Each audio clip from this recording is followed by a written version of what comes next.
Problem number 6 out of section 3.1, what have we got here? Consider two sets of data. All right, so set A, 5 pieces of data, the mean is 7.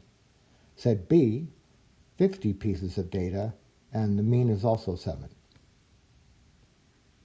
Now part A, suppose the number 14 is included in as an additional data value in A. So you're going to put a 14 in here, and that'll give you 6 pieces of data.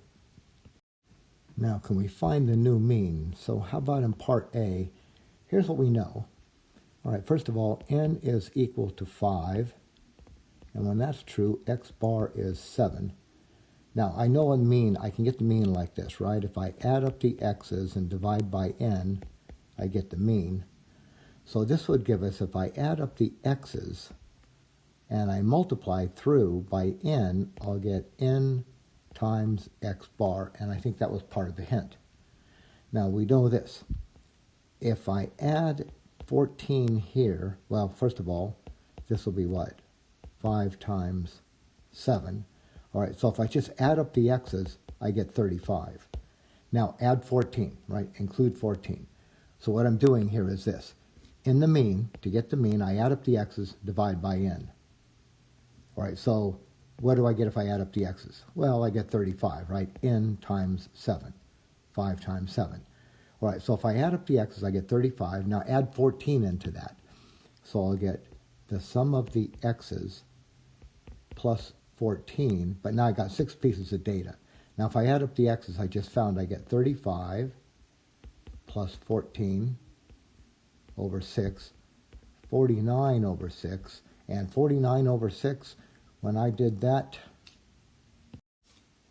I got 8.17. It keeps going, but we're supposed to round to 2 decimal places. All right, so I'm going to report this one as 8.17.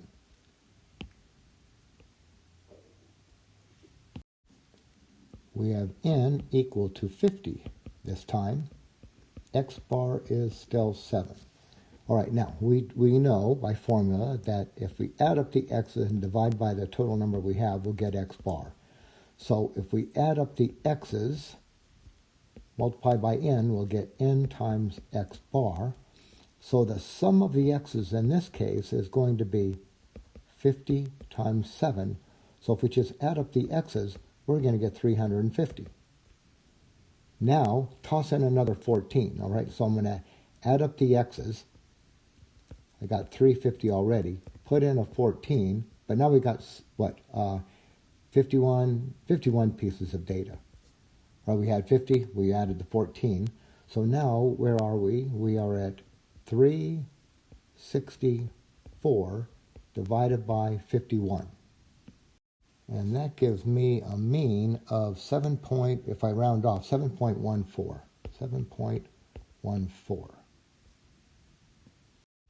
So what has happened here? It looks like they started off with the same mean, 7 and 7.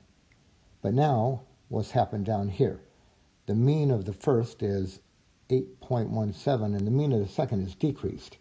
Okay, well, why did it decrease? Well, one thing I can think of is over here we divided by 6. Over here we divided by 51. So if I divide by a bigger number, should make the whole quotient smaller.